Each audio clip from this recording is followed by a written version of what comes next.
LoveLine. LoveLine is meant for an adult audience. LoveLine may contain sexually oriented content. Listener discretion is advised. This is LoveLine. LoveLine. With Adam Carolla and Dr. Drew. Hey, everybody. It's LoveLine. I'm Adam. That's Dr. Drew. Phone number 1-800-LOVE-191. Dr. Drew is a board-certified physician and addiction medicine specialist. What? What are you looking at? I'm looking at that thing hanging out of your pocket. Pen? What is that? It's a pen. Well, what's up with the clip? That's a. You hang it on your shirt. Does it need to be hubcap sized? Oh. You wouldn't. What would do? How did you notice that? Does a pen weigh 70 pounds? Look, let's get rid of that. Thank you. Thank you. That's much better. Dan Finnerty's here from the Dan Band. Oh, Drew, don't pout just because it broke. I can't wear those damn pens that float around and fall in my jacket. It was like jewelry. Hey, it made you gay. Come on. I straightened you out, brother. Like always. Like always. Dan is here from the Dan Band. Dan, the Dan Band is going to be on Bravo tomorrow night, 11 o'clock, doing a 1-hour special. And the thing that's interesting about this special is it's directed by Mick G. He's done a lot of movies, but Charlie's Angels fame, and also executive produced by Steven Spielberg. How did that work? How did he get involved? Isn't that crazy? He came to the show, and afterwards he came up to me and he's like, hey, we should do... He's like, we should do something with that. And I'm like, yeah, we should, Steven. And he just walked up to you? He's like, my company, DreamWorks, I know a lot of people at different companies like HBO and Bravo. And I'm like, I'm sure you do, Steven.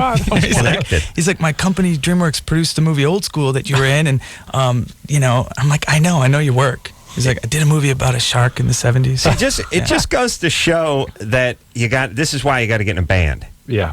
Yeah. Because you could be playing McCabe's on a Tuesday night in front of 11 people, and Carmen Electra could be in the audience, and she would F the drummer that night just because she was in the audience and you were on stage. It doesn't matter who you are, you're in the audience, you're in the dark, and it doesn't matter who you're not. No offense, Dan. You're on stage, and that's that. So for 10 minutes, I'm on stage, and Spielberg, you're in the shadows, and leave me your card. Maybe I'll give you a buzz. And that clearly is never going to happen to either one of us. Therefore, we live the rest of our life compensating for that. Is that what you're saying? This is why I don't go to shows, though. But we deal with bands every night. I'm never on stage, but I'm never in the audience either. But we deal with them every night. Mm-hmm. All right. Wow. So, Dan, I don't even know what that was, Drew. Just be quiet. Go fix your pen. It started with a pen. That's where it all went down. So Spielberg was there to... Enjoy your music. No, what I'm asking is does he have a teenage son who's really into the band, or he doesn't strike me as a guy who just goes out and checks out local talent? It was because of Old School, because we were in the movie Old School, and he, I guess, heard, right. He actually said he and Kate watched the credits to see who the wedding singer was. Wow. Which was nice. Wow. And then, from there, he said, and he actually was like, I want to put you in my Tom Hanks movie. And I was like, all right, Steven, put me in your Tom Hanks movie. And that Monday, the casting director of The Terminal called, and she's like, well, Steven just gave you a part in The Terminal, so come get fit for your little costume. What'd you play? I played the Discovery Store manager. It was Oscar buzz, dude. You didn't. Come on, Drew. You didn't get the ballot last year? Didn't see the movie. Shoot, all right. Well, don't ask then, man. Curious. Well, it seems like you saw the movie and forgot. You know what I mean? My feelings are hurt. Yeah. All right. So Spielberg has put his considerable might behind the Dan Band. That's right. And it's going to be on tomorrow night on Bravo. Where did you get the idea for doing this? It started, honestly, which is sad, with drunk karaoke. Perfect. And, what doesn't get started that way? Yeah. I mean, that's how this show got started. Of course. I've figured. And it's spun into drunken franchise. Drunken franchise. Yeah. So that's tomorrow night. It's on Bravo. It's 11 o'clock, and is all are all the albums on the songs on the album going to be covered? Any bonus tracks? Anything that's not on the live album that we can expect to hear tomorrow night? No, man. No. Awesome. But you can put a lovely visual to the CD that's also available in stores. Yeah. No, it's going to be, there's a lot of crazy singing and dancing that goes on in our show. We're going to hear a couple of cuts off I love that. off the Dan Band CD, by the way. And they're all covers. They're all songs you like. A lot of them are songs you like but are scared to admit you like, but you wouldn't change them if it came on the radio. That's kind of how you know. Right. You know what I'm saying? Yeah. Flashdance and Fame and all the songs you're not supposed to like, but you like anyway. Yeah. We're going to hear some of that tonight. and also, everyone else is scared to admit this too, but you'd much rather hear your band do, you'd rather show up at a wedding, you'd rather show up at a party, you'd rather show up at a celebration and have the band do all covers of songs you liked rather than their original stuff that you couldn't stand, or at least weren't familiar with, because you always hate a song. At best, you tolerate a song. If you tolerate a song the first time you hear it, it means you're going to love it. If you hate it, it means you'll be okay with it if you hear it 10 more times. Speaking of tolerating, let's get some calls. Where's your pen, Drew? I threw it. Drew's angry. Here it comes back. Oh, here it came back. Where's it? What's it from? Camprol. Oh, yeah, it's Compa Papa Calcium above the delete tablets. What is this for? Alcoholism. Oh, really? Mm-hmm. Oh, wow. Can you get a buzz? No, it makes you not be so anxious to drink. I was thinking about slipping some in your coffee. Dude, listen. I know your medicine works well for you. Yeah. But it has a dark side. I don't need to me, if the pill doesn't, if you don't catch a buzz off the pill, I know. It's like, why bother making it? I know. Well, at least you don't have to call it scoring when I give it to you. Drew doesn't like when I call scoring, and he doesn't like when I call sleeping medication downers. He doesn't like that either. Katie? Huh? You're 18? Yeah. What's up? Okay, I had sex with my best friend, and now he's acting weird, and I don't know what to do anymore. I don't know, like, to be his friend. I don't know. How long ago this happened? Like a week ago, maybe. And do you want to be a boyfriend, girlfriend? I don't know. I mean, I thought I did. Yeah. Yeah, he I probably doesn't. thought I did. No, you still do. You just are questioning it because he doesn't want to be it. Right, he's not responding, and that makes you go, oh, my God, I shouldn't feel this way. Yeah. We need to give chicks this speech one more time, which is guys are not confused at all about anything they like. No, they will let you know. If he really were into this, he would have been sitting your doorstep the next morning. But here's the thing. Why should women be any different than anything? If a guy's into a car, he's got posters of it up in the bedroom. He knows all the stats. And if you said to him, you got a 1% in a billion chance of getting this, he would go insane staying up all night. I mean, if he's into a car, if he's into a pizza, if he's into a band, if he's into anything, he's on it. He's all over it. He's all about it. All the time. All the time. But then sometimes chicks call up and they're like, I think he's into me, but I think he's confused. And he's also a guy who has trouble expressing himself, so I'm not sure. Now, just think about that guy with the car. He ain't into you. And he doesn't want to come out and say he ain't into you. So he says, I'm confused and I'm torn, or I'm not ready for a relationship right now. Guys feel guilty when they sleep with somebody that, good guys at least, feel guilty when they sleep with somebody they're not into. Keep going, Drew. It's getting cathartic. No, they say Candy stripers. Replace people with candy stripers. Yeah? Yeah, but me and him are, like, best friends. Like, me and him, like, did everything together, and, like, we had that thing, and then, I don't know, like, one night it happened, and there you go. Yeah. But here's the thing. You guys have been best friends for how long? Since, like, the 7th grade. And if he was into you, you would have known it. You would have made it clear. You would have gotten angry when you started dating other guys and started pouting. Well, he was kind of like, if I mentioned another guy, like, on the phone to him, he'd hang up on me. Mm-hmm. Wow. Mm-hmm. That's a good sign. Mm-hmm. See, that's the way to go. I think he's just weirded out, like the way I was. But look, I don't know, like... What kind of guy is he? Huh? What kind of guy is he? I don't know, like, he's a weird one. He's like a guy's guy, but when we're by ourselves, he's like more of a friend, girlfriend type thing.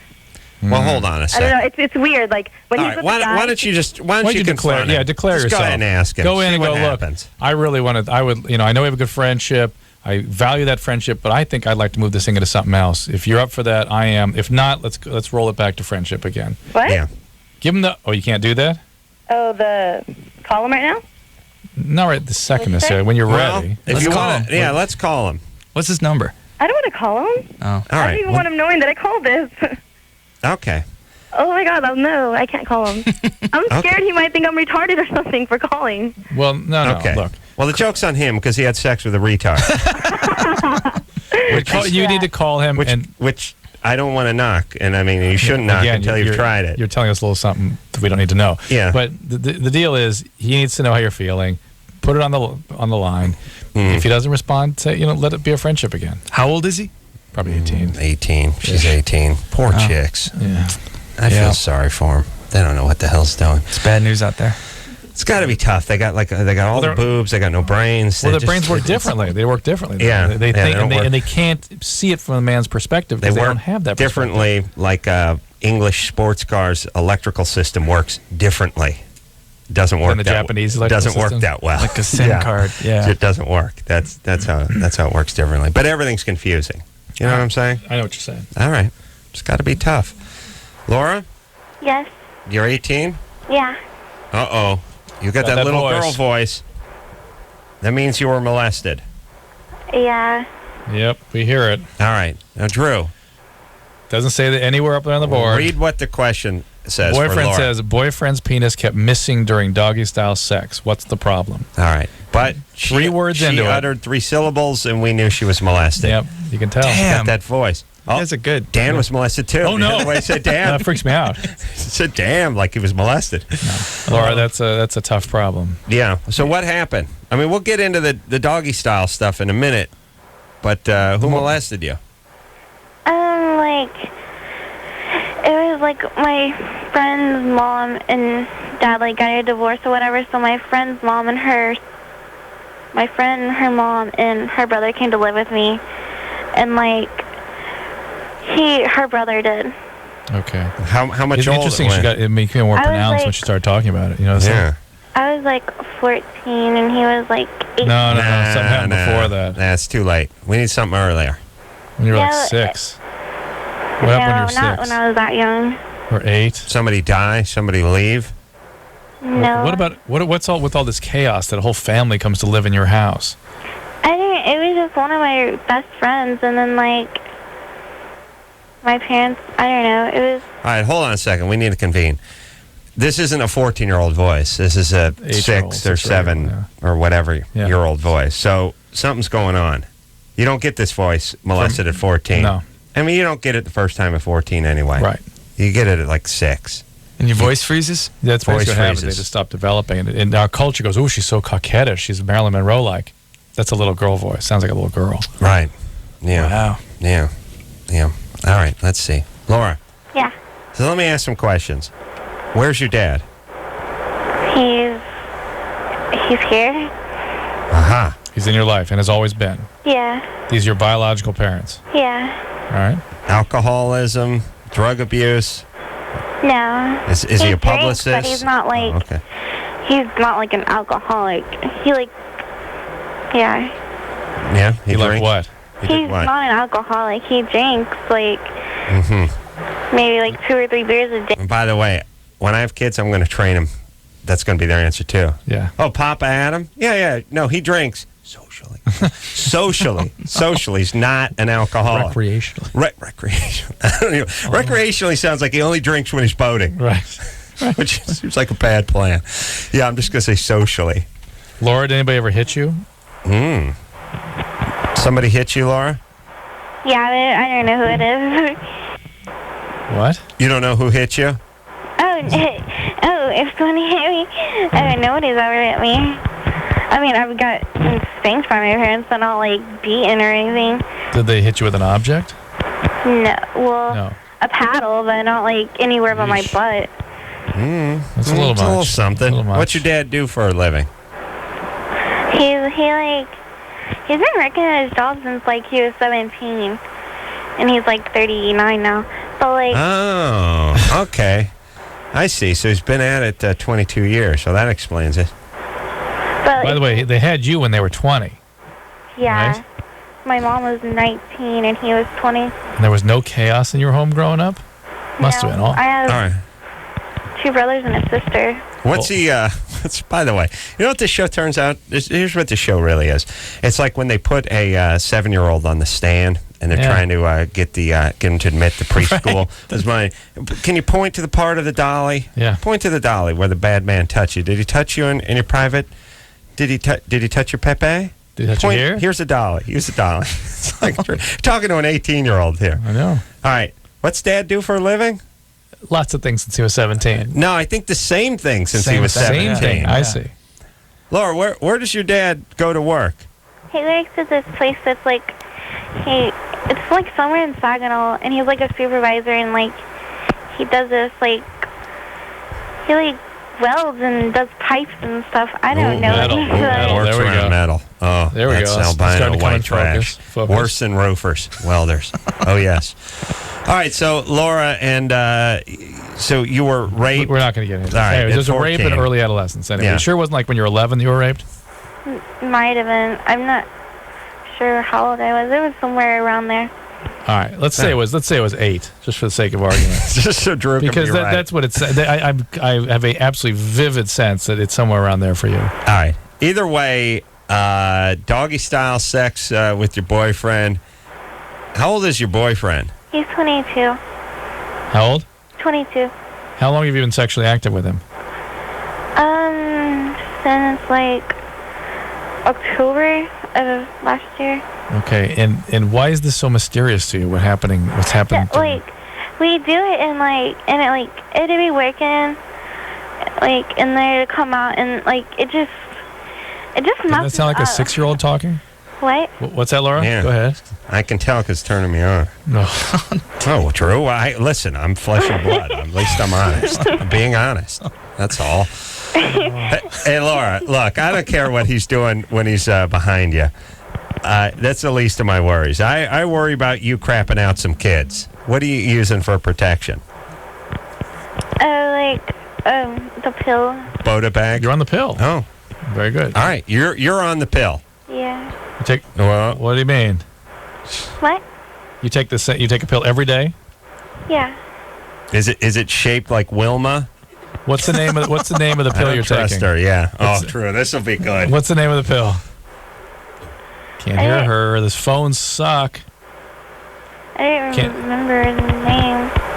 All right. All right. I don't know. All right, Laura. Let me give you your like 5-year plan for you. All right. Okay. Okay. Do not get pregnant. Do not get pregnant. Do not get pregnant. All right. Okay. Do not get involved with abusive guys. Don't You're gonna get have a involved with tendency to abusive do that. guys. Don't waste your time in college or junior college or any of that nonsense. Get a good job. Don't piss off your boss. Show up early. Get a job and fight to keep it. And number 5, don't get pregnant. All right? As Yeah. far as the sex goes, use some lube. Do whatever you want. What a disaster. Oh my God. Disaster. Why no junior college? What happens at college? I'll tell you. I'll Dan, tell you. Where'd you go to college? What? Did you go to junior college yourself? No, I mean No. I went to. College. You went to, college. you went to real college. What happens at junior college? Junior college is like these sort of, I don't know, some sort of lint trap that losers get caught into and they can't escape.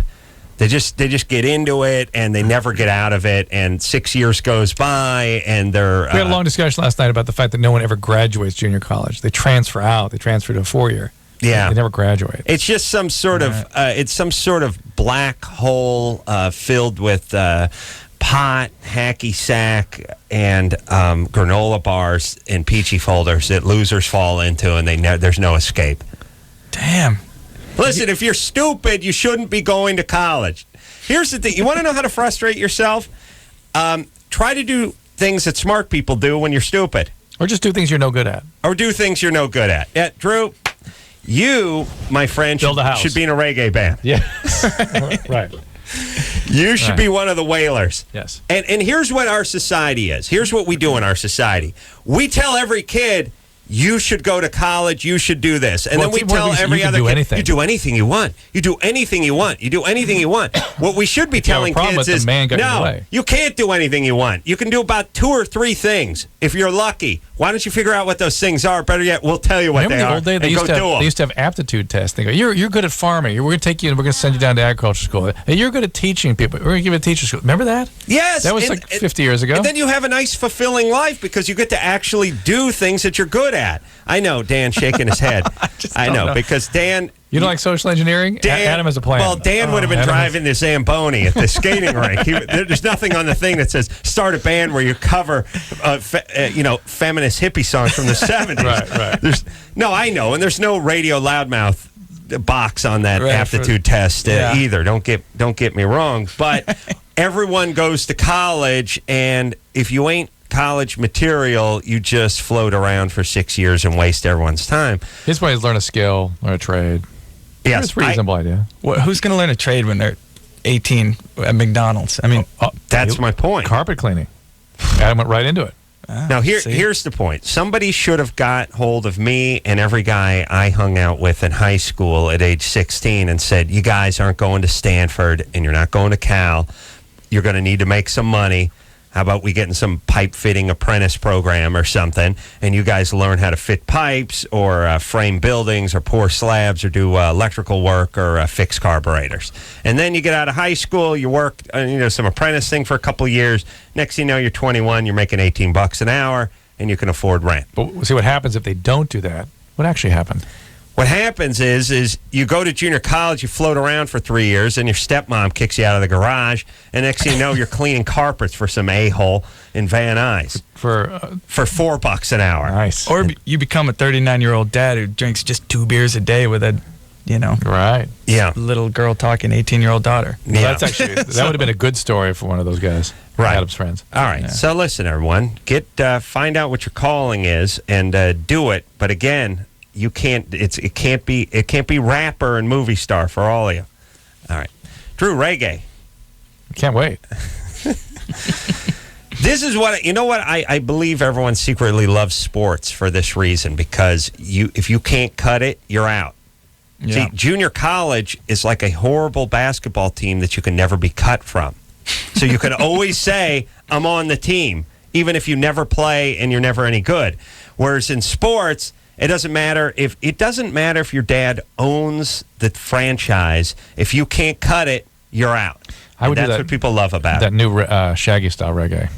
Oh, you would? Yeah. How would that go, Drew? What about the doggy style reggae? Just call back to the caller. Anderson, you don't think Anderson? Drew can go urban on your ass if he has to, though. If he has to. If you had capable. a hizzy, you'd be out of the house. Dr. Drew in the hizzy. Yeah. What do you think? Yeah.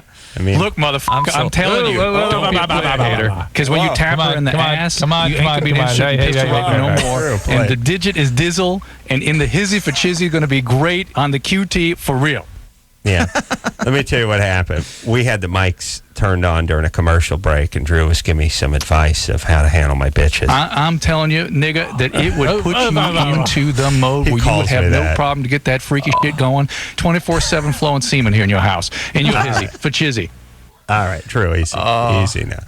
He didn't know the mics were hot. I was having some lady problems, and Drew slips in sort of a street slang when I he saw gets it in the hallway. passionate. Yeah, you saw it. You'll see it. You'll see it come out. You'll see it come out. Now. He puts on the doctor voice when we're on the air. Yeah, but it's a totally different Drew during the commercial breaks. All right. Oh, we need to hear a song. We need to take a break. What are we gonna do, Drew? Don't cuss. You just want to write your answer now? All right, Drew's upset now. Dan is here from the Dan Band. We'll hear something off the new live CD. When we come back, we'll also speak to John, who has a bi girlfriend that wants him to keep seeing women. No, she wants to keep seeing women. Has a bi girlfriend that wants to keep seeing women. And he wants to know if he can join in. Let me just say hi to her for a second. John? Yeah. Is she going to let you join in? I don't think so. No, she just wants to keep seeing women. She just wants to keep, getting it. I guess you could say. All right. Okay, thanks. Yeah, it's very clear. What a picture he's painting. By the way, Painting a picture for you, yeah. But it's not, unfortunately, not a bogus call, because the bogus call would have gone, oh, yeah, she wants me to join in. Right. No, not bogus. We'll talk to Dan, and we'll tackle his problem after this. If you need help, Call LoveLine. 1-800-LOVE-191. the one and only. Live 105.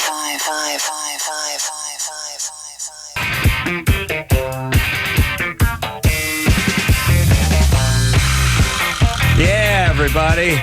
Woo! That's what I'm talking about. Dan here tonight from the Dan Band. The big special. Spielberg special. Let me tell you something about Spielberg. He doesn't know how to do crap. And I don't mean doesn't know how to do anything. Doesn't know how to do S. He knows everything's he good. only does good stuff. It's all good. See? It's all gold. And not everyone can claim that. A lot of guys, big names, guys you know, but not everything is gold. Spielberg, gold. And why should TV be any different? So he's getting behind Dan and his band, who are going to be on Bravo tomorrow night at 11 o'clock. I'm going to set my TiVo for that. It's also on Sunday at 11, in case you miss it. Oh, yeah. How about that? Yeah, tomorrow on the 2nd, that's right, and then Sunday on the 5th. So, but you're not going to miss it. What you're going to do is you're going to watch it again. Exactly. If you want to see it live, you can come down to Avalon here in L.A. on Friday. Where's Avalon? Used to be the Palace. Now it's Avalon. Oh, Vine. it is? Yep. Oh, it's Avalon? Oh, that's nice. Yeah. It's a nice Art Deco place. Yeah. Drew, you ever been in there? I think so. Really? Yeah. Come on down. I'll give you a comp. Come on down. Just one. Yeah. Yeah. It's a bitchin' old, like, 20s, 30s Art Deco style. And they've done a lot of filming and stuff in there, a lot of movies. Yeah, Jerry Lewis used to do his talk show from there. Oh, really? Uh-huh. Didn't know that. Come on. Didn't know that. See? We will get back to the phones and speak to... Oops, wrong line. Speak to John, who's 21, and we'll hear something from the Dan Band, too. John? Yep. So, John's 21, he has a bi girlfriend, and she wants to keep seeing women. And she is not talking about a threesome, she's just talking about a twosome, and you ain't in for some, right? That's just you? Right, just her and the girl. Yeah. And why are you having these discussions? Okay, well, it started, we started dating. First of all, I've known her forever, right? So she was my friend before she was my girlfriend, right? Yeah. And I've known she's been bi forever, right? Yeah. But we discussed a relationship, okay? We came to mutual agreements, but we started partying, and when it... Hold on. John's got that cop thing. You know, where he goes... Cop? Okay. You know, okay, all right, okay, what I'm going to have to ask you to do right now, okay, all right, okay for me right now. Could you go ahead, reach your wallet, go ahead and show me some ID right now, okay? All right? All right, now, what I'm going to also ask you to do right now is to go ahead for me and to go ahead and get the registration out of the glove box, okay, right now. Do you know why I pulled you over? Okay, right now. Because you failed to yield, okay, right now. Okay, could you do that for me? What is that with cops? Well, just give out the goddamn ticket and get hit the road. And John, just start talking. I don't need to hear anything about, okay, right now. Okay. You guys dated, and she's bi, and she remains bi. We had a discussion after I noticed that at the parties she started making out with girls. All right. John, she's chaotic. John, you're so up in your head, it's unbelievable. She's a nut job. It's like you're having some sort of a business meeting. Well, we got together, we hashed out the agreement, and she agreed that she would not make out any longer in the party because right now we had this discussion. Now, come on. She's all over the place. She's not in this relationship. She's clearly been abused in some fashion. Yeah. She can't handle intimacy. She's injecting chaos into your relationship. And by the way, bi or not, she's in a monogamous relationship. What do you care whether she's with another woman or another man? The relationship's just sort of over as a monogamous entity. It's easier to beat off to the woman. That's why. What if he's okay that it's not monogamous? It's not a relationship. That's fine. Then enjoy. But why is he calling a radio station then? John? Well, not necessarily that. She says it's a relationship, and she says, I'm the only guy she'll ever want to be with, and, she cares about me. Yeah, but she's nuts. She still wants to keep her girls thing.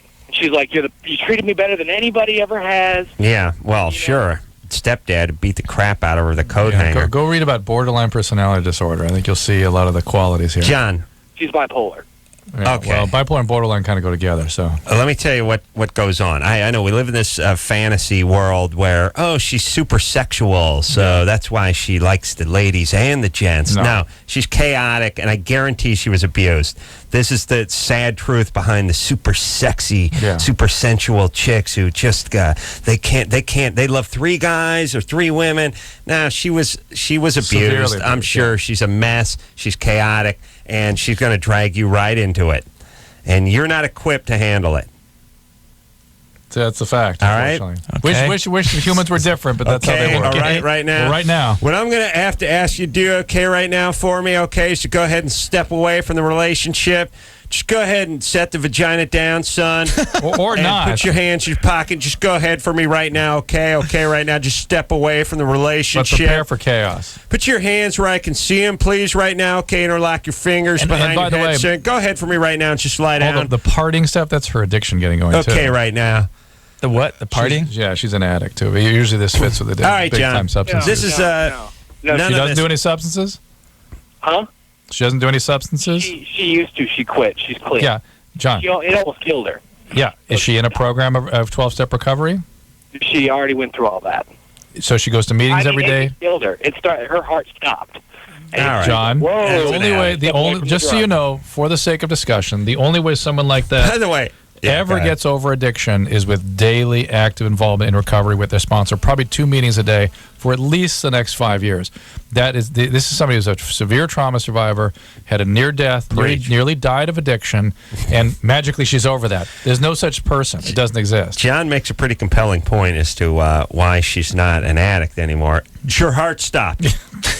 Oh, I see. Oh, so she doesn't ever have a problem with drugs because it almost killed her? Like, oh, I see. I see. Yeah. All right, Drew. There you go. Yeah. Listen, I know. We sound like a-holes and we get all preachy on everyone and everyone's got the little girl voice and everyone is abused and everything. This ain't a horny chick. This is an effed up chick. And John is too stupid to know what he's doing, and he's in way over his head, and he doesn't understand. He thinks he's playing a kazoo, and he's got a harp. And one of those huge ones, too, like you see. And he's trying to get in his car. And he's trying to get it in the car. It's not going to work. He doesn't know what he's got. John, get out. Oh, John. Get out for you get her pregnant. All right. All right. Just go find someone else who's effed up, all right? But less effed up. Okay right now? Okay. Oh, Johnny. All right. Poor John. It's tough, John. All right. But you know we're right. She's a mess. And you ain't Unless equipped to she's do it. active involved in a She is a program. mess. But, you know, All right. Unless she's active involved in a program of recovery on a daily basis and you go to an Al-Anon program, then it can work out. But other than that, and by the way, the borderlines, severe borderlines like that are always attracted to sociopaths. So if she's attracted to John. I bet John sells something for a living. John, yeah. what do you do? Sell RVs? What do I do? Yeah. I am a salesman, yeah. I'm shocked. I'm a do you sell? computer geek, actually. Struggling Sell- musician. I have many jobs. You sell computer stuff? What do you sell? Vacuums during the week, DJ during the weekend. My day job is Muffler. I work at a gas station. What's going on here? All right. But you sell Friday. vacuums too? Yeah. Have you ever had trouble with the law? Have I ever had trouble with the law? Yeah. I've been pulled over before. Oh, okay. Nothing like son, that, by the way. right, step away from the vacuum, son, okay, right now? Put the corner attachment down on the vacuum, put the slinky hose down and the retracting cord, and step away from the upright. I'm a canister man myself. What happened to the canister? Here's what you need Drew? to do. You need to give the polar bear talk right now. Yeah. Right now, real quick. And then we're going to listen to a song.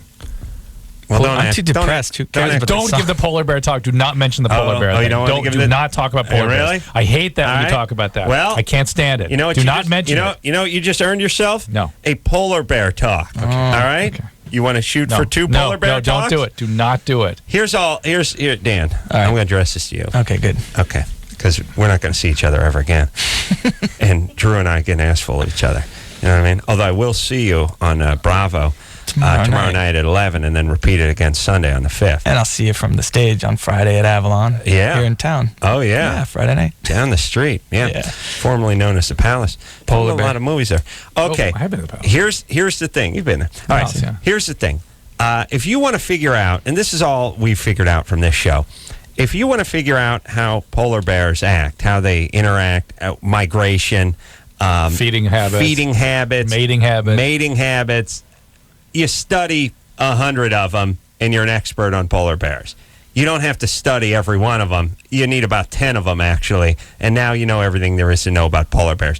People are the same way. They just don't want to admit it. We live in a society where everyone's an individual, and there's nobody created like you, and that you're like a snowflake, and no two of you are alike. And by the way, I don't buy that with the snowflakes. I've seen snowflakes that look pretty damn close. Yeah. So the point is everyone walks around going, I'm the only me. And of course, when you're the only you, then how can you take any advice from anybody? Because we don't know you. We didn't grow up with you. You're easy to figure out. Stupid people are even easier than polar bears. They're all the same. It's all the same thing. And we live in this retarded society where everyone gets to cling. Everyone gets to cling to their own individuality, and then they turn to they have their personal relationship with Jesus Christ and all this other BS. Kiss my ass. You guys aren't even books. You're pamphlets. There's nothing to you. You see right through you. It's easy. And if you want to run society, you just find the effed up people, put a few laws in place, and figure it out. Someone needs to get to these people early and often, get them on birth control, get them some counseling for all their trauma, and then we can close down the prisons and we can close down the methadone clinics. But no one wants to think that way. Everyone's an individual. So we have, and by the way, does medicine work that way? If you're going to do bypass surgery, how do you know if the guy has 3 hearts? You don't know. Right. He's an individual. Right. Oh, you think his heart is in the upper left part of his chest, but could be in his asshole. Because we're all different, Drew. Aren't we different? You can say that. I think I can. Oh, wow. That's awesome. I can. Yeah, all right. You guys can't because I'm an individual. Okay. All right, yeah. I'm the asshole individual who can say whatever I want. It's just nonsense. People aren't any different physically. They're the same mentally as they are physically. You know how the body's laid out. You figure out how the brain's laid out. Everyone responds the same way to the same thing. A couple of individuals that throw you through a loop every once in a while, but 99.99% of the populace all the same. That's all we're here to say. All right, let's hear a song. Let's do. On that happy note, come on. Let's do. Oh, John. You ready, Michelle? Did John get what he wanted? No. All he's getting is a song. He needs tough love. He needs to break up with this girl. She's chaotic. Well, he at least admitted that she's a mess. He heard him say that. And he's a BS artist. Yeah. Yeah. Okay. Wow. All right. Sorry, John. Yeah. All right, you ready? Yeah. All right. This is a little something from the Dan Band, and it's called Total Eclipse of the Heart.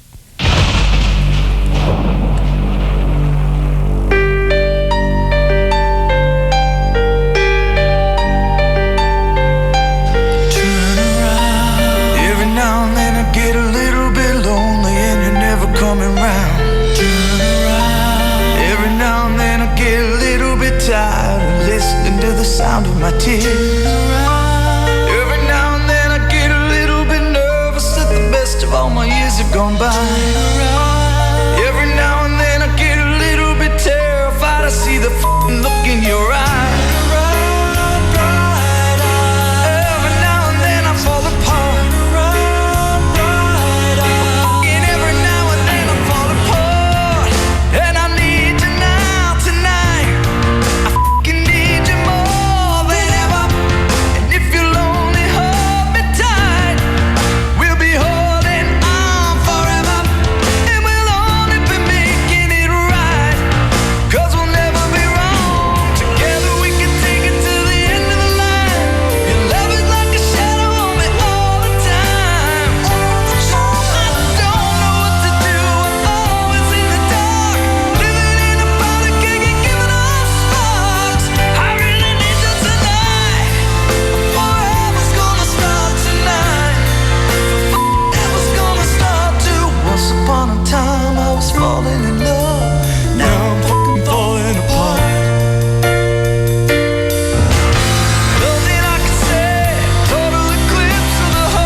The Dan Band. Everybody. That song's like 10 minutes shorter than... Yeah, I didn't want to do the whole third verse. No, you don't need I that. got tired. Did you actually say the F word in there? Yeah, I did. And they just beeped it out? They Will Bravo bleep it or play it? Yeah, they bleep it. Pussies. Yeah, I know it. What the Yeah. hell? See, they claim to support the arts, but they bleep out the F-bomb in Total Eclipse of the Heart. What a bunch of pussies. Thank you, Drew. All right. Dan is here from the Dan Band. We'll take a quick break, and we'll be right back after this. Thank you for calling LoveLine. Your call will be answered in the order it seems interesting. Call LoveLine. Call 1-800-LOVE-191.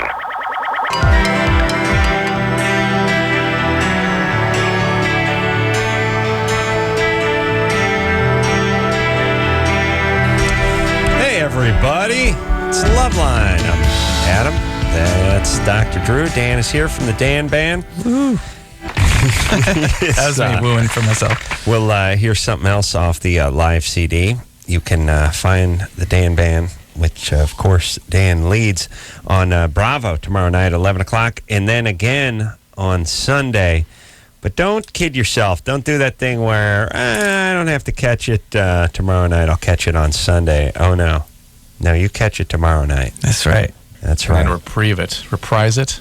Do it Yeah. again. Yeah. Praise it. And we're going on tour this summer. How about that? Nice. Yeah, what about that? The tour dates are up at thedanband.com. Adam and Drew. Mm-hmm. You might want to check it out. I'm gonna. All right. I was on it before, by the way. You were? No. All right. I don't really know. Why don't you come to my show, Dan? I'm coming to the show. When? This Friday? Yeah. At Avalon? Yeah, For real? I am. All right. You know why? You live right around the corner from Because I'm us. close. Yeah. To me, it's not about the band. It's about proximity. Right.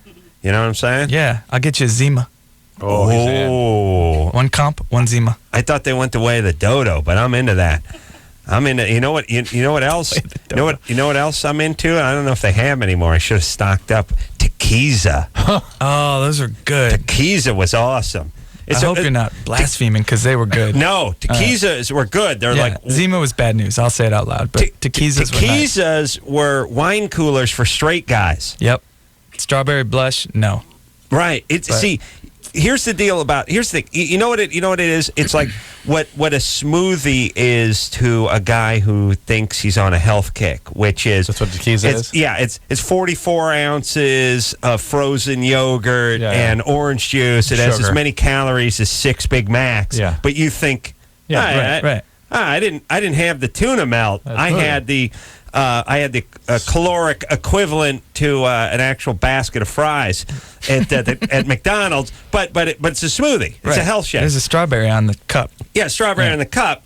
And there were some sprouts growing at the place. Of course, I didn't get any of those, but they were near the stuff I ordered when the guy was scooping the ice cream out of the back of the thing. So that's what I'm saying is the Tequiza, let's face it, wine coolers taste better than beer. They're yummy. They're carbonated. They taste like berries. You get a buzz. But as a dude, you don't look good holding a wine cooler. Tequiza, it looks like you're drinking a beer that had a floater of tequila in it. Still or something. tastes like a wine cooler? It tastes like a wine cooler. Yeah, it's super sweet.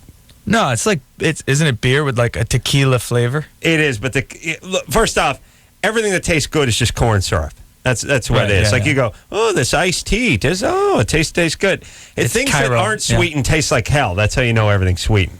Yeah. All right, one call. One call? No calls this segment. We won't take any calls this segment. No calls. I don't want to speak to anybody. Oh, yeah? No calls. You don't? No calls. You see my finger? I don't see your finger. You see where it's going? You see where it's going? I can't stand it. You see where it's going? Pow! Danielle's on the phone. So what do you think of that, Drew? I'm sickened. I'm nobody's bitch. Danielle, and don't try to use that schoolyard psychology on me either, because it always backfires. You know why? Because we're talking to a caller. Danielle, 16? Yes. What's up? Well, my father sexually molested me from about 6 to 15, which was last year. Perfectly normal, perfectly healthy. Oh, yeah. And I actually called you guys, and you guys convinced me to tell my mom. And I'm now wondering whether to press charges or not, because he actually seems like he's trying to... obviously, he said that he's sorry and all that good crap, but he's acting like he's... trying to reform the family or something like that. He's trying to help out.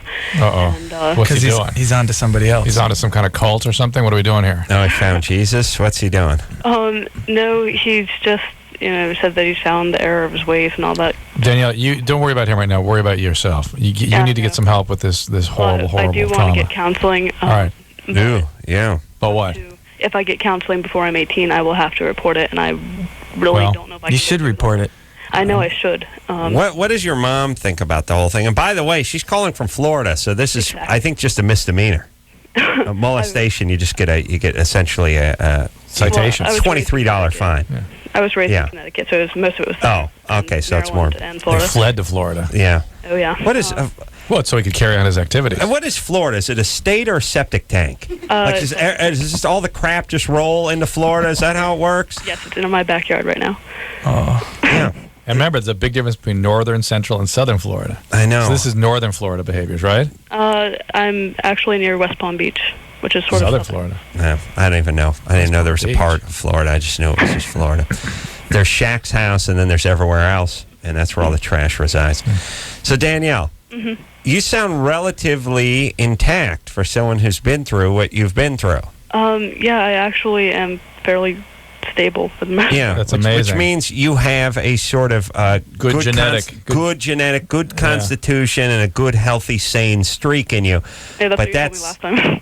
Oh, really? Interesting. Yeah. Well, we're picking it up on you for a second time, but that's not enough to overcome this horrible molestation. You still need some help. It wasn't violent, so that's why I think I'm slightly normal. No. Worse. Yeah.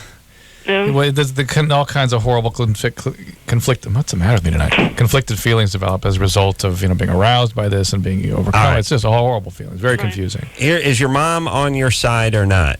She is sort of on my side, but she's a bit confused right now. And she's staying with your dad? She says that she's going to divorce him once I leave the house in a year because I'm going to college. Okay, listen. Danielle, here's the deal. Whatever respect or whatever favors you owe your dad left the first time he molested you. Right. You owe him zero. Yeah. You just take care of yourself. He's owed less than zero. He's owed punishment at this point. Yep. You take care of yourself and nobody else with the possibility of me. Okay? Got it. That's it. Period. It's done. And Mom, when she heard about this, should have run to the police. No, vomit should have came out of her nose, yes. and then she should have ran to the police. After she cut off his balls. That's right. So thank you. we know she was a molestation victim herself. That's another thing we know from studying polar bears. Dan's here from the Dan Band. We'll take a quick break. Be right back after this. All right, guys, here's the deal. Looking to hook up? Call the Dateline. Sick of wasting time with the wrong person? Call the Dateline. One call's all you need to make. Call the Dateline. 1-877-889-DATE. If you need help, call LoveLine. 1-800-LOVE-191.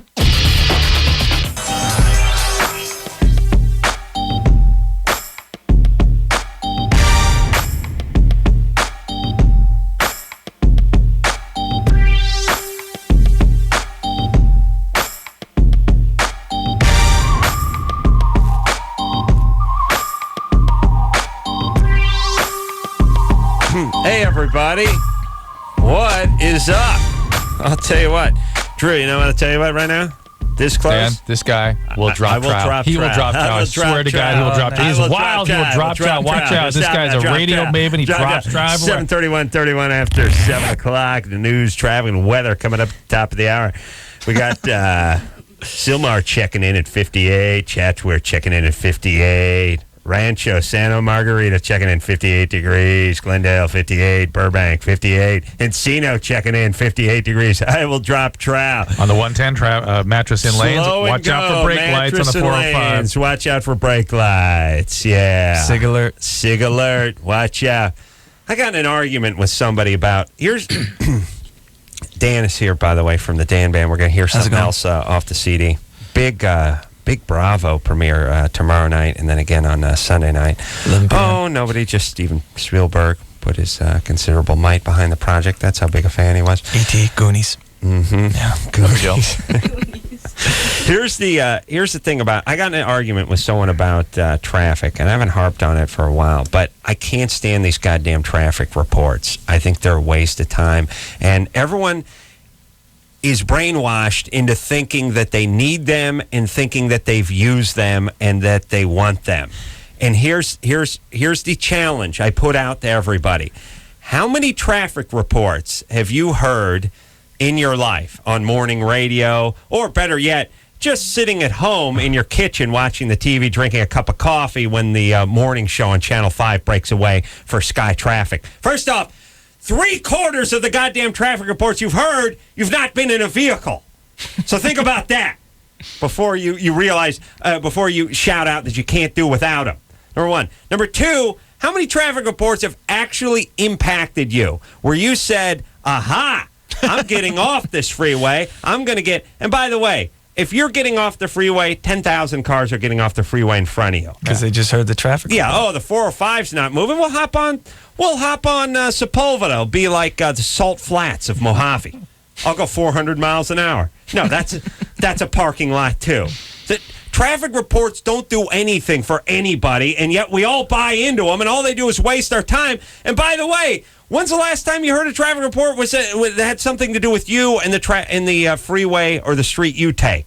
It's always I called somebody today, and there's like a website, like Sigler website or something, and you can see the rate of flow on these various different freeways. Yes. And I determined I had to get to Culver City at 5 in the afternoon. Mm-hmm. Determined my route based on the information there. Right, and ended up going the same way he always goes.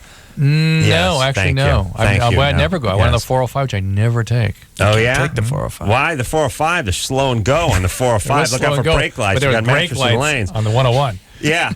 I always like when they get kind of jovial about something. It sounds horrible, too. They go, watch out on the 118 overpass. Nuclear armament truck collided with a moped. So that's going to be some slow going on there. It's like, wow. That sounds like carnage, by the way. But it is a total and utter waste of time. And all I want is for morning shows just to admit they got nothing to say in their pussies. There's nothing to say. And please, can we stand up against these things? The helicopter, it's expensive. Like, that's a lot of money they're sinking into this crappy report. Yeah, but one helicopter works for 30 stations. That's the way it works. And so here's my challenge. Here's my challenge to you, who he who thinks they rely on these traffic reports. How many have you actually used? How much time have you actually saved versus the collective time, 5 minutes a day, times your entire life of hearing these worthless things that have nothing to do with you? That translates into years off of your life versus the 12 minutes you saved over the last 8 years, the one time you heard one that had pertinent information in it. Thank you. Caller. No calls. Yeah. And by the way, look out for brake lights on the 405. Slow and go? What are you even talking about, you retards? Just get rid of the traffic report. No one wants to hear that. And get rid of the weather, too. Nobody wants to hear that. They're wrong, and we're in Southern California. Who gives a rat's ass? It's just all part of the bigger picture of people having nothing to say. Hello, Chris. Hi. All right. How's it going there? Chris? All right, how are you? We're good. What's happening? Well, okay. After I orgasm with a female, I'm very happy. But when I orgasm after I'm with a guy, I get very angry. Why are you with guys? Well, I like both, and every time. All for an interpretation. Somebody did something to you awful when you were growing up, and made you very sexual and confused. Sure. And you re-evoke some of those conflicted and traumatic feelings when you're actually with a guy. Well, maybe she's just hot-blooded. Yeah. Well, it's just it's just with guys.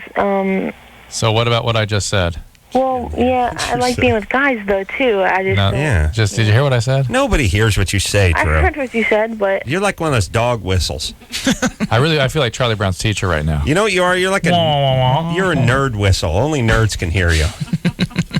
Regular cool people like me and Dan, we can't hear you. Well, if you guys, I'm just trying to talk to Chris. I don't really care about you guys. Hold on. Is he talking, Dan? I didn't hear anything, man. See? That's awesome.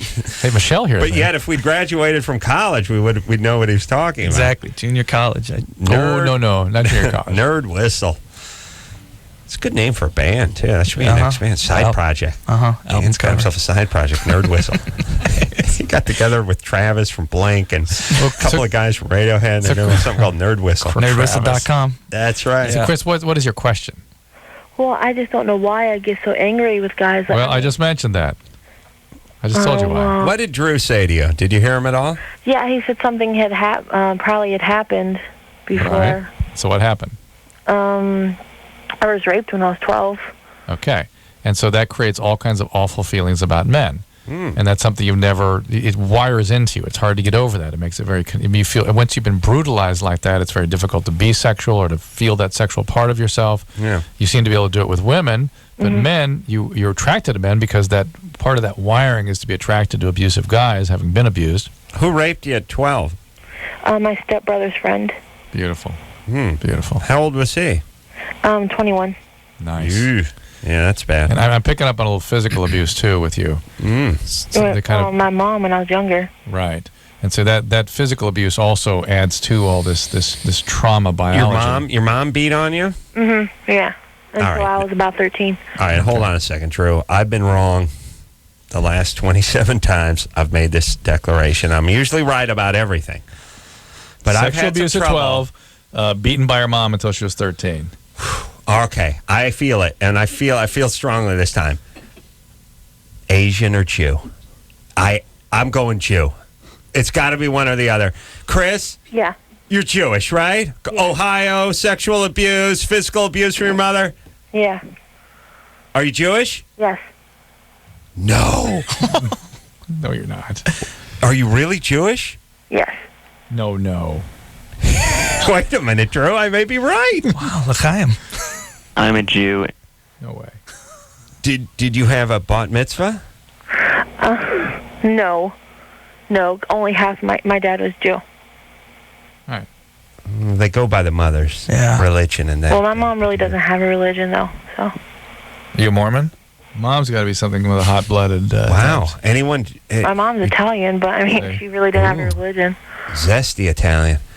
You guys practice Judaism at all? When I lived with my dad, we did a little bit, but I don't study it. Wow. Drew's shaking his head. It just does not compute. He's labeled you Goyim. He doesn't care. He doesn't care if your dad kindled the menorah every once in a blue moon. He's still labeling you Goyim material. Interesting, though. That is interesting, huh? Never. Wow, I'm flabbergasted. All right, how about getting some counseling for this abuse you've had in the past? Yeah, I've been seeing the counselor at school. No, you need a serious therapist. At school, where do you go to school? Ohio State in Athens. And they have student health services? Yeah. All right. Keep going regular. It's going to take a while to sort through this. In the meantime, I know you're attracted to people that are abusive, but try to stay with people that are good for you, that you care about, that you feel good about when you've been sexual. And I know it's hard for you. There's tons of conflicted feelings about sexuality. But just try to do that. Did she say she's attracted to abusive guys now? Because maybe she's just hardwired to be a straight female, and she just isn't, she was abused, so she's not responding well to sex. No, she feels bad with men. She likes being with women. But don't you think she likes being with women because she was molested? That's a lot of lesbians are that way. A lot of certainly gay men are that way too. That sexual abuse sort of sets that all up. Hey, Chris. Yeah. How about you slow it down a little bit and, put the vagina on the top shelf? But I'm just saying, do things that you actually like that make you feel good, not that make you feel bad. Very simple. Just take care of yourself. And then do the therapy. You're going to need it for a while. Okay, thanks a lot. Okay. All right. Bye. Take care. Keep it simple. Look, here's the thing, everybody. I think women have this luxury. They get confused and they start acting out and they got abused in the past. So they just start sleeping with tons of guys or sleeping with tons of chicks or doing whatever. And they start spiraling down. And their self-esteem gets affected. And what they really need is something they're into that's totally outside of the bedroom. Right. And guys oftentimes don't have this problem because we can't get laid. Right. You know what I mean? Yes. I would have loved to have gotten into one of those sex-driven shame spirals when I was in my early 20s. You couldn't do it. But I couldn't, so I had to take up kickboxing. You know what I mean? Right. We're forced to actually go do things where women can put out and kill 5 years easy just having, drinking a tequila and getting in a three-way. It's easy. Yeah. We didn't have that. Dan, I'm guessing that wasn't an option that you had either. No, man. No shame spiral? No. Sexual shame spiral? I'm still working towards one. Yeah, me too. I'm just thinking about many of the. What's Michelle? You maybe bring in on this one if you don't mind. Michelle's a lesbian, by the way. I would say about every lesbian I've treated was brutalized by a male at some point in their life. The ones I treat, you know what I mean? I'm saying a specific population. Is that common, or is that a pretty small piece of the lesbian landscape? Let me just say this: don't start crying. If you make her start crying, I'm going to get weird. All right. I think a lot of them, yes, but not necessarily when they're young, like before 10. Oh, really? It might have happened in later, their even adult life. Interesting. Yeah. You're right. Now I think about some of the ones. Both. I've got both in mind. Yeah, and it's basically like date rapes that are friends. But really brutalized, like repeatedly, and it's like, screw this. You mean sexually or in any way? Just sort of emotionally and sexually, both. Both, I'd say. Not physically necessarily, but emotionally and sexually usually. Yeah. All right. So, what is your hypotheses? We don't just like with gay men, we don't talk about how sexual traumas sort of set that up. It's a little different with gay women, though. I agree with Michelle. It's more of like, enough. With guys. Yeah.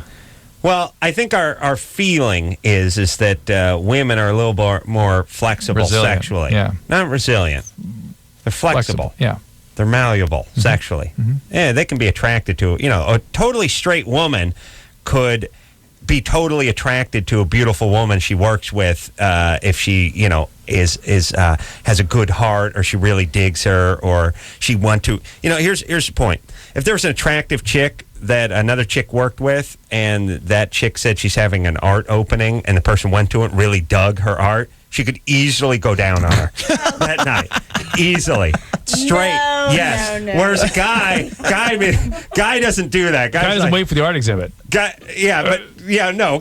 guy wouldn't go like, I wouldn't go to another guy's house and go, wow, you did that whole rebuild on that big block. Let me give you oral.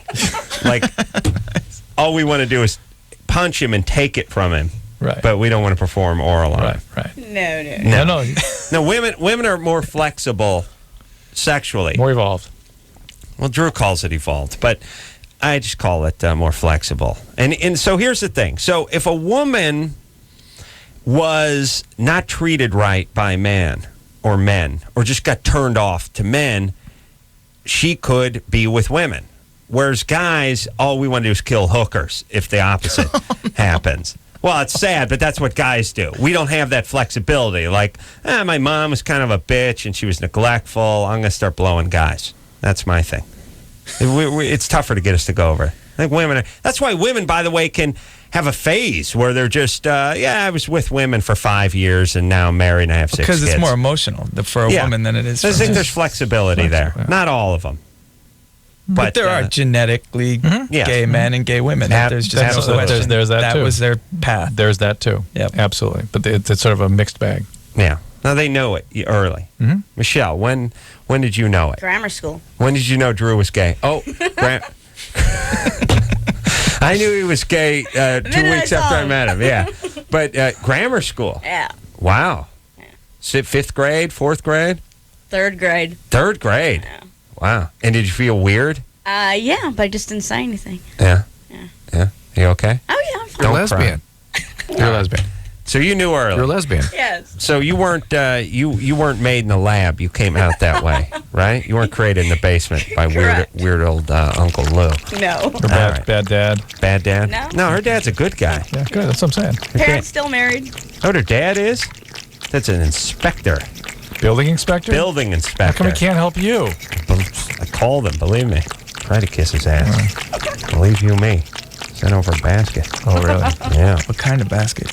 I mean basket. Exactly. Yeah. That's why I call sure. Why doesn't the whole family swing that way? That's my take. Susie, 21. Acorn don't fall too far from the tree. You know what I mean?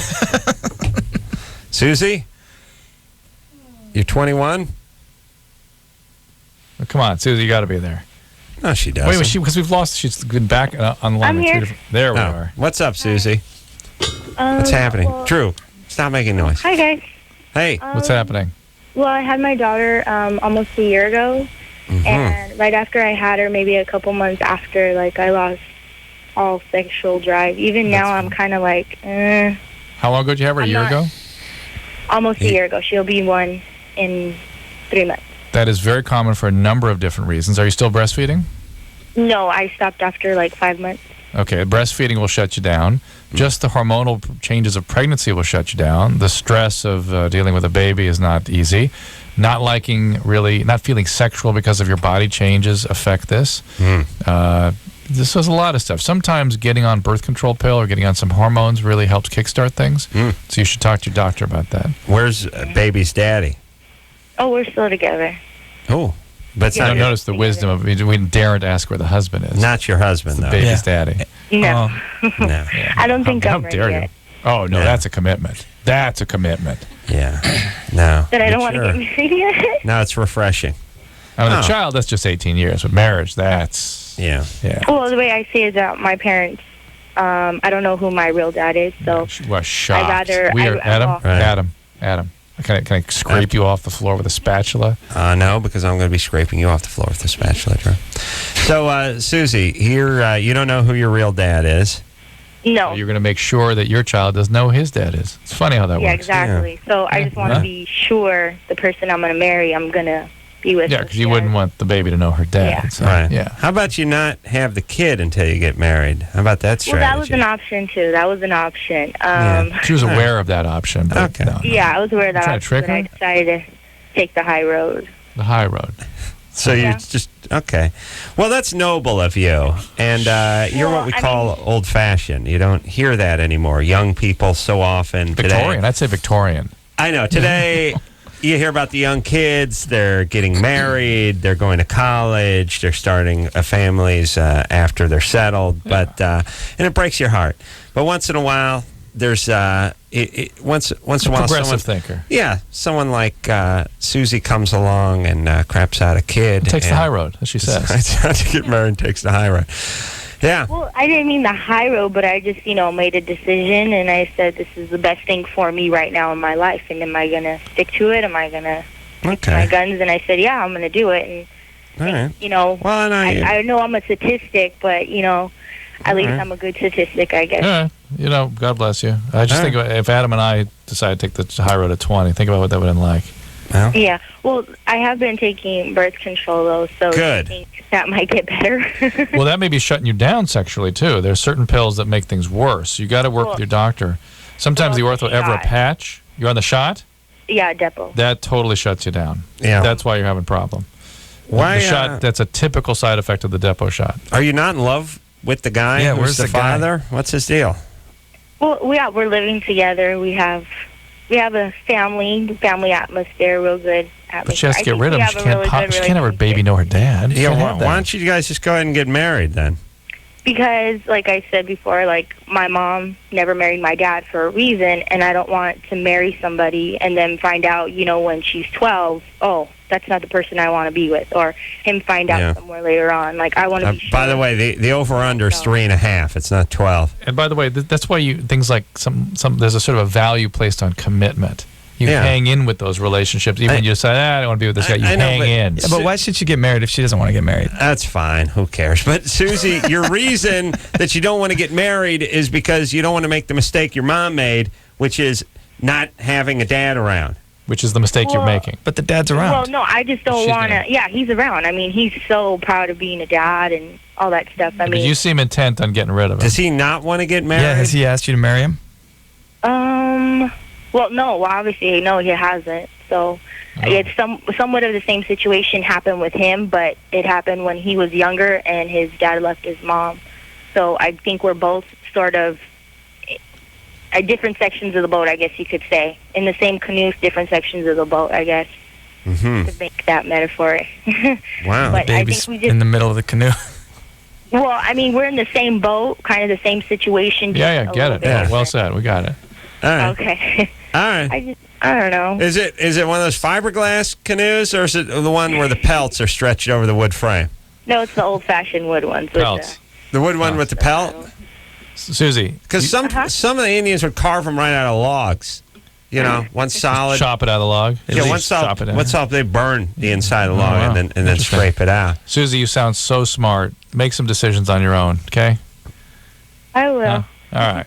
But make good ones. Don't make them based.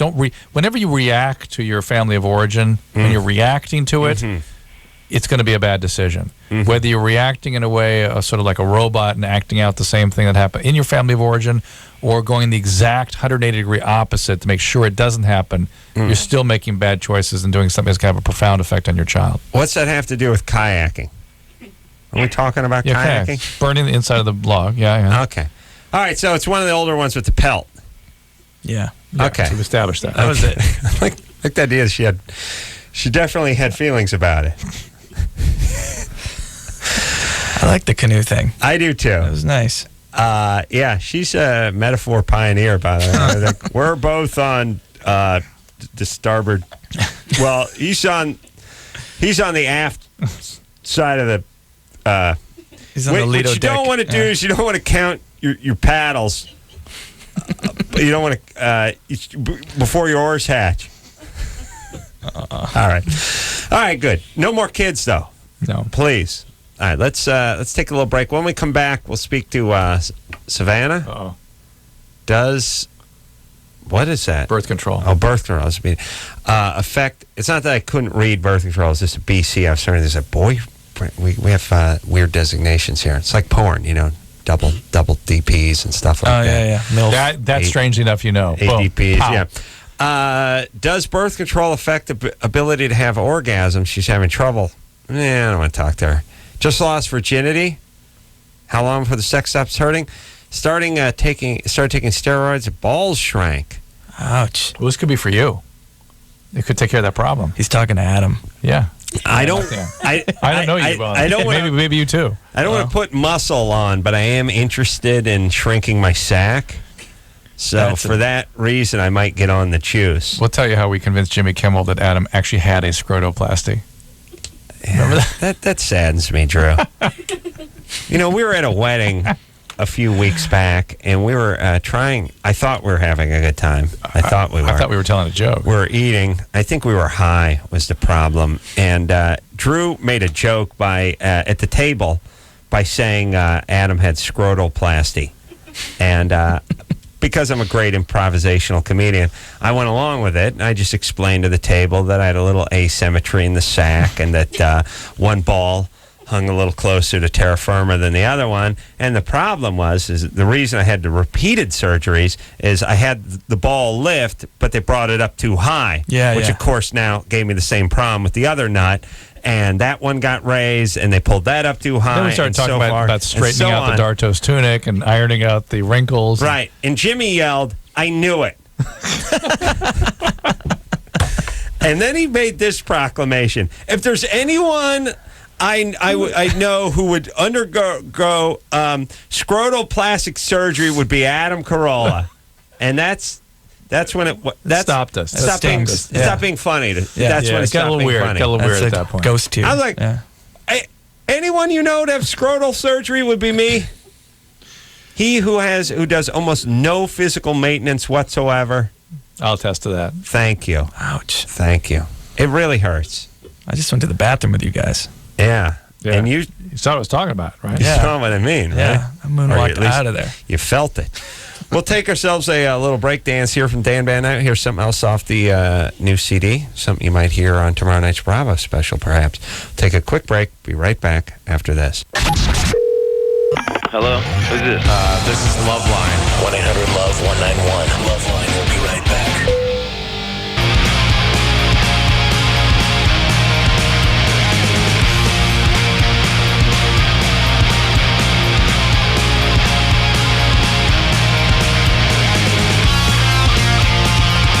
Hello, kiddies. It's LoveLine. I'm Adam. That's Dr. Drew. Phone number 1-800-LVE-191. Or Dan is here from the Dan Band. Thank you. CD is out. CD is live, and you can find him on Bravo tomorrow night, 11 o'clock, doing a live concert. Steven Spielberg presents. Mick G.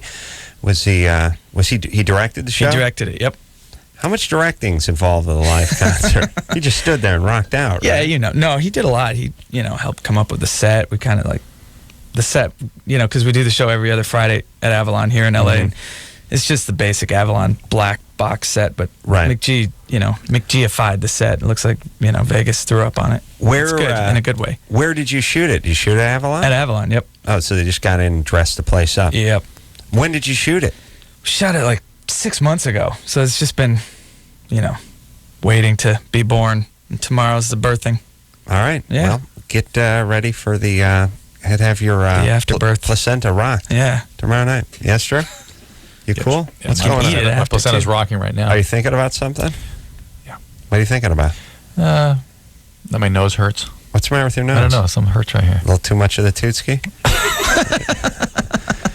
Hey, let me tell you something about the 80s. First off, everyone did it. Right. Okay, everyone did it. Uh-huh. And number two, when you're going to med school and you're sometimes pulling 20-hour shifts. And it's free. It's all there. Yeah, interning and all internships and all that kind of stuff. I mean, it's just, and they didn't know it was bad for you back then. Mm-mm. You know what I mean? Yeah, they angel didn't know. dust. Used to be in Coke. Used to be in Coca-Cola. Mm-hmm. You know? Eric? Yeah. Freud thought it cured heroin addiction. That's right. Eric? Drew? Yeah. We're cool. You don't have to sell me. Okay. You're 19. What's up? Well, the thing is, me and my girlfriend were very sexually open, right? And we tried having anal intercourse about 2 times, but both of them were very horrific experiences for her because the second I put myself in, like, not even like just my head went in, and that made her cry, on both occasions. Because the first time she was like, "Yeah, okay, let's try it," and then that happened, and it's like a couple months later. I'm a big boy. Eric, okay, so that's it. That's going to be her experience every time. That's it. Just give her time? Yeah, that's not going to work for her. It's not going to work for her? No, you're harming her. That's why it hurts. Well, I pretty much figured that, but... All right, there you go. But she wants to, and I want to, but... No, you want to. She doesn't want to. I want to, yeah. I mean, I want to, but she says she's down to do it, but she's just scared that it hurts. Right, yeah. Because you're harming her.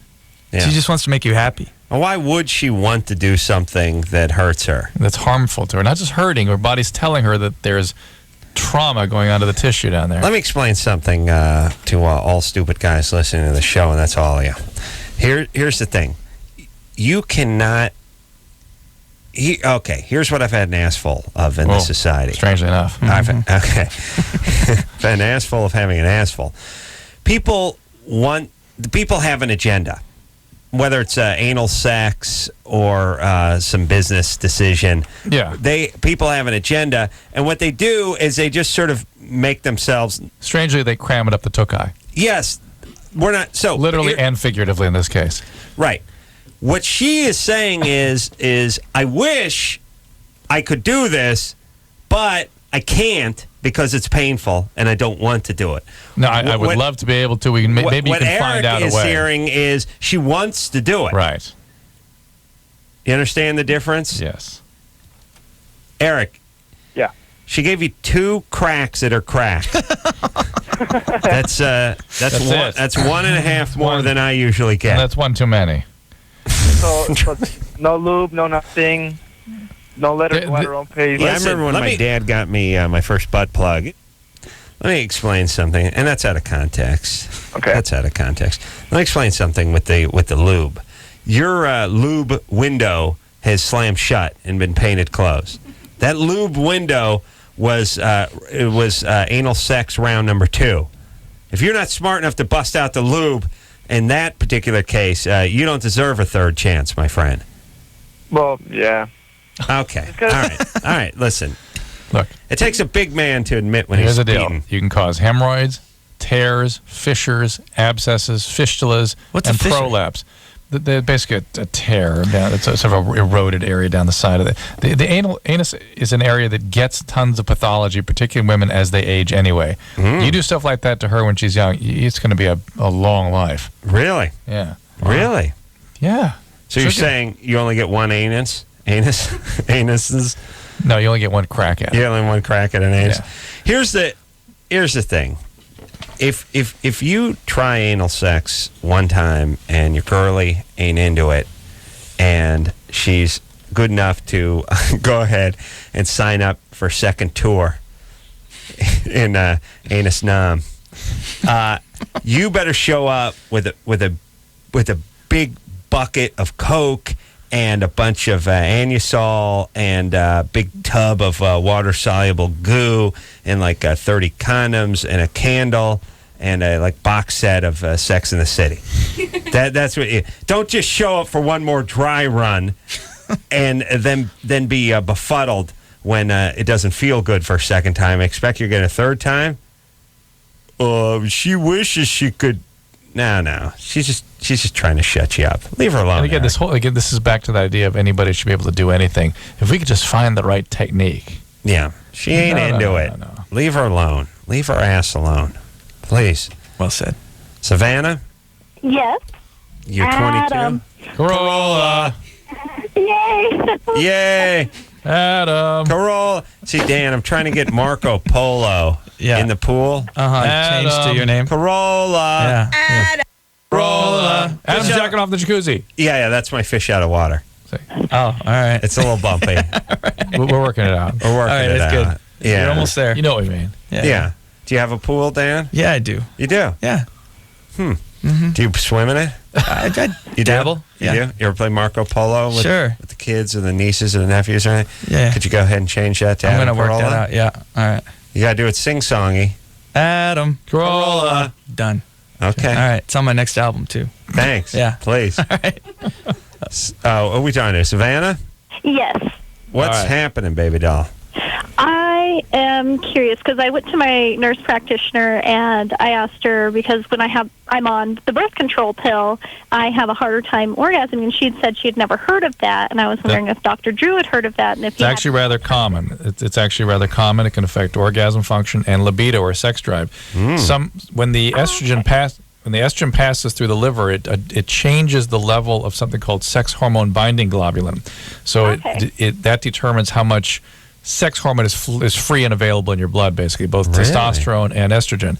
And then that's what that estrogen does that to some women, not all. It's why the patch sometimes is better in terms of avoiding this side effect. In other women, the patch doesn't go through your liver? Doesn't go through the liver, exactly. In other women... Well, wait a second. The patch gets in your bloodstream. Right into your skin, so it doesn't go from your gut to your liver. Everything from your gut goes right to your liver before it gets into your bloodstream. Yeah. What about first pass? First pass. Yeah. And then what about stuff that's in your blood? Does that get to your liver? It gets slowly metabolized, but it's not getting all in there all at once. So it gets diluted. Yeah, it's diluted. It sees it slowly and it's metabolized through there, but it's not this big load that affects, again, circulating sex hormone binding globulin. But, okay. So, and the liver is where all these proteins and things that circulate in your blood are manufactured. And so the adjustments are made by the liver based on what it's sort of seeing. So as far as me and the booze goes, Scotch enema, and is that better for the liver? No, no, because with alcohol, it's not so much about it's what's circulating in your blood. What about a vodka patch? Yeah, what about afraid that? No, it's all about the same. We should invent that. But Savannah, here's the deal. That's one again because women are so different. Season 1 of the Man Show, by the way. But go ahead. But women are so different, diverse. Some women have only increased libido from estrogen, and some women are shut down by the progesterone, which is the more androgenizing or male hormone effects of the female sex hormones, and other women get aroused by the progesterone. So it's all women are all over the place. So you get on the patch. So you have to work with try the patch first, then maybe the more progesterone dominant pills, or vice versa. If you're on a mini pill now, get on something with some more estrogen. If that doesn't work, then you try the patch. Yeah, I've tried the tricyclines and the mono, so I'll go on the patch. Thank you so much. I appreciate that. Sure. What, Savannah? Yes. What's up? You on any other medication? I'm sorry? Are you on any other medication? Lexapro, but I was using Lexapro before with the but Lexapro orgasm, and I got off it, and I was just on the straight Lexapro, and I had no problem at all. Well, Lexapro and all the serotonin reuptake inhibitors definitely affect orgasm and libido, so that may be part of the problem. How's your man doing? My man is very good. Okay. I mean, so I went to something else, and I'm not satisfied with that, so... All right, now I'm bored. 10 seconds ago, I wanted to talk to her, but now I'm bored again. Time for a break. It's time for a break? Time to pee. Time to pee? Wow. Time for a break. Time for a break? Time to pee. Time to pee. When we get back... Adam Carolla. Let's see. Steven started taking steroids. Oh, He just the came ball back. shrinkage He just thing. came back. Where was he? Want to ask him? No. Okay to expose new baby to grandpa molestation issues. Uh-oh. Love it. God. Here's a nice one. Found incest porn in dad's cabinet. How do you explain that one away, by the way? You know what I mean? You just hope somebody else put it there. Here's the deal. If I found like weird incest porn, my dad, I would just hire a hobo to kill him. And it'd be good for him too. You know what I mean? Yeah. Die with a little dignity, with no embarrassment for the family, no shame. Drifter coming through town. A hobo kill. Clean hobo kill. Skim like $75. Maybe a tequila. Yeah. Comp him for the Dan Band show Friday night. This Friday at That's Avalon. all he needs. Yep. Over at the Avalon. Hobos get in free. Hobos free. Yep. All right, we will. But by the way, not bums or street urchin drug addicts. No, like hobos. Railroad people. Like Old with the- school. I want like a stick with a kerchief. With a red and white polka dot. Yeah, That's or a top hat with like a little. Yeah. You're gonna floppy shoes. You're gonna need to know the words to King of the Road. Trailer for sale. At least half that song, otherwise you're not official hobo. And hole in the bottom of the shoe, and also you will have had to have cooked your shoe at one point. Exactly. At least the strings. Yeah, that's funny. Yeah. All right, let's take a little break. We'll be right back after this. 1-800-LOVE-191. LoveLine. LoveLine with Adam Carolla and Dr. Drew. We'll be right back. The one and only Live 105. Hey, everybody. LoveLine. I'm Adam, and it's Drew. Dan's here from the Dan Band. Drew gave me a peanut M&M. Peanut M&Ms are so much better than regular M&Ms. I get angry at people that buy regular M&Ms. I don't like them. The peanut I don't M&Ms? like them. There, I said it. Now I'm you don't like pissed. peanuts? No, I like peanuts. Yeah? I just don't like. I don't like a nut in my candy. How I don't about like in a your nut. mouth, son? Yeah, that's right. Yeah. Have a Only yours prodigious after the sack, surgery. bro. I know that.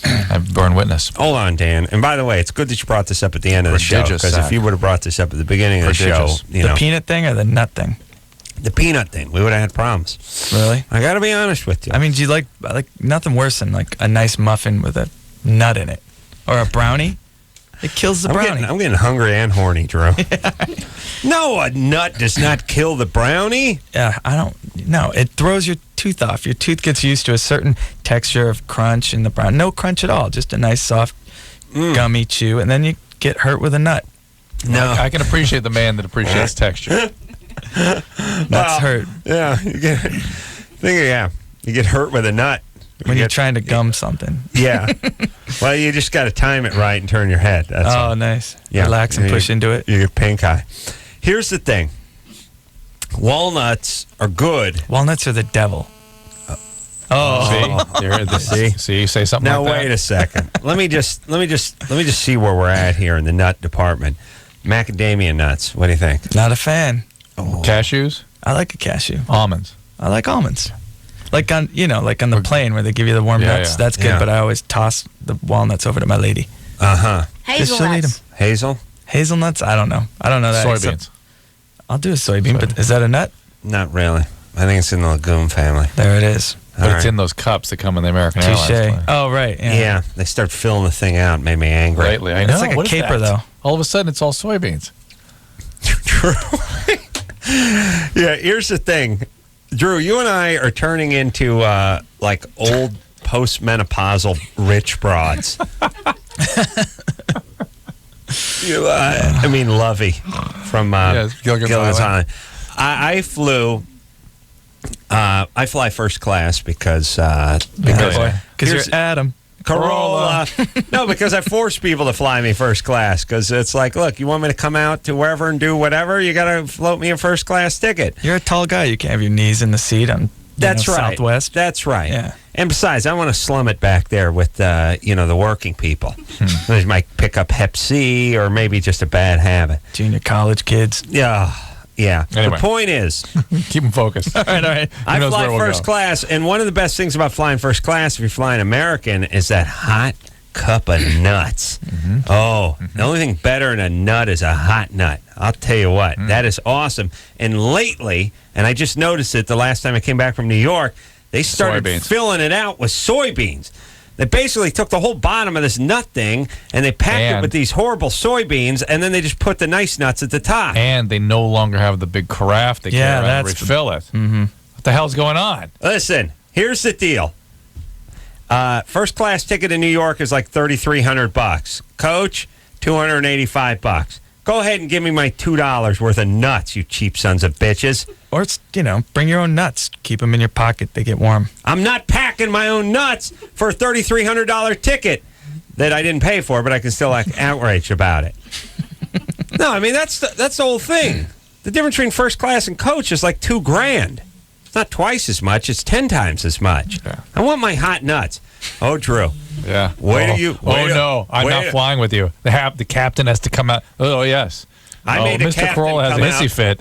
Watch out, especially over nuts, strangely enough. I made the captain actually came out on a Northwest flight once, and I made him sift through my Fiesta mix and pull out the smoked almonds. Remember that, Drew? See, that's another thing. Smoked almonds. You don't smoke things. Out of here. Get out of here. Oh, my God. Get me off. I don't want anyone watching that Bravo special. Tomorrow at 11 p.m. Tomorrow at 11 p.m. at Bravo, Steven Spielberg presents, McGee directs, or Sunday night when they repeat the same excellent programming. Yeah. All right? You, out. You don't like smoked almonds? I don't like smoked anything. And the smoked walnut is just for salmon? Smoked salmon? No, who wants How about some nice smoked brisket or something? Some beef, some barbecue meat. Smoked barbecue. I don't know. I don't like the smoking. Where are you from? Upstate New York. Well, wherever you're from, go back. Would you? And don't have any kids.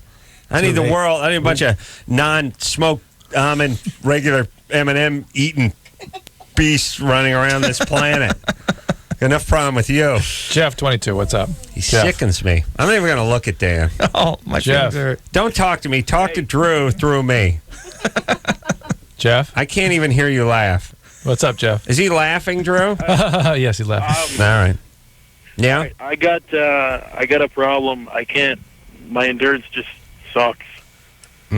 Just a minute, huh? I heard Drew was talking about something that was supposed to be coming out soon. Yeah, there is a medication coming out in about a year. It's within the year, I'd say, probably. It's a sort of an ultra-short-acting serotonin reuptake, actually a little different serotonin transport medication. And it really will triple or quadruple your time. So I know if you're only a minute or two, if you can go 4 minutes, 5 minutes, 6 minutes, that's a big change. And this medication looks very good and very safe. So, and this stuff, this problem you have is biological. It's not like, maybe after 10 years of intensive therapy, something will change. No, you got to afford that. You got a bad hand dealt to you. Yeah, that's just how you're wired up. Nature or nurture. Either whatever way, it is, you're wired up that way now, and it takes quite a bit to undo it. Yeah. And this medication looks very effective. Yeah. Okay? Awesome. That's all right, hold on. You keep your ears open for it. It'll be widely What's Dan doing now? Is he looking at me? No, he's not talking. He's not. He's looking at you, though. Tell Dan I'd like to take his kids away and get them in some sort of nut rehab program. Dan, he appreciates you coming on the show tonight. Oh, thanks. Okay. Tell him I want to reorient. I want to reorient them and bring them toward the light instead of the dark. He said, "Good luck on the show tomorrow night. It would be a great success." Right. Thanks. He says you are really an a-hole. Make sure that's is that what Dan's saying to me? Yes. Make sure it's abundantly you don't hear clear him. to Dan that you only hear me. I shan't be going to the show Friday night because of this rift. The one at Avalon? Yes. God, you are such a pain in the ass. Wow. Formerly the Palace. You like fruitcake? Well, no, I don't. Well, see, because there's freaking nuts in it. What just happened? What just happened? Listen, let's. There's an exchange. I'm sorry. Let's take a break. All right. Well, Dan may or may not be back, depending on what it. Look, if he tells me that his mother was killed by a blue diamond almond truck or something, I might give him a pass. But anything short of that. We'll take a break. We'll be back after this. All right, guys, here's the deal. Looking to hook up? Call the Dateline. Sick of wasting time with the wrong person? Call the Dateline. One call's all you need to make. Call the Dateline.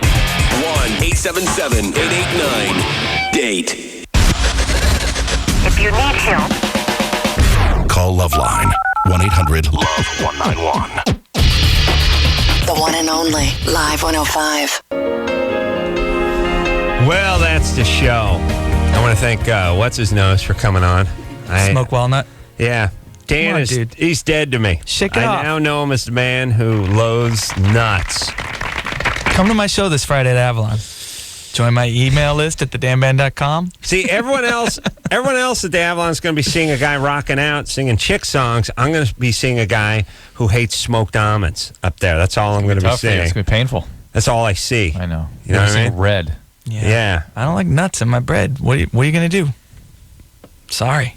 How about a fist in your face, man? All right. How about sounds sexy. banana nut bread? Yeah, what about banana nut? Poke the nuts out with my tongue. Oh, my God. Date nut bread, forget it. That's an attack. I'm disgusted. All right, Drew's disgusted. Carrot cake.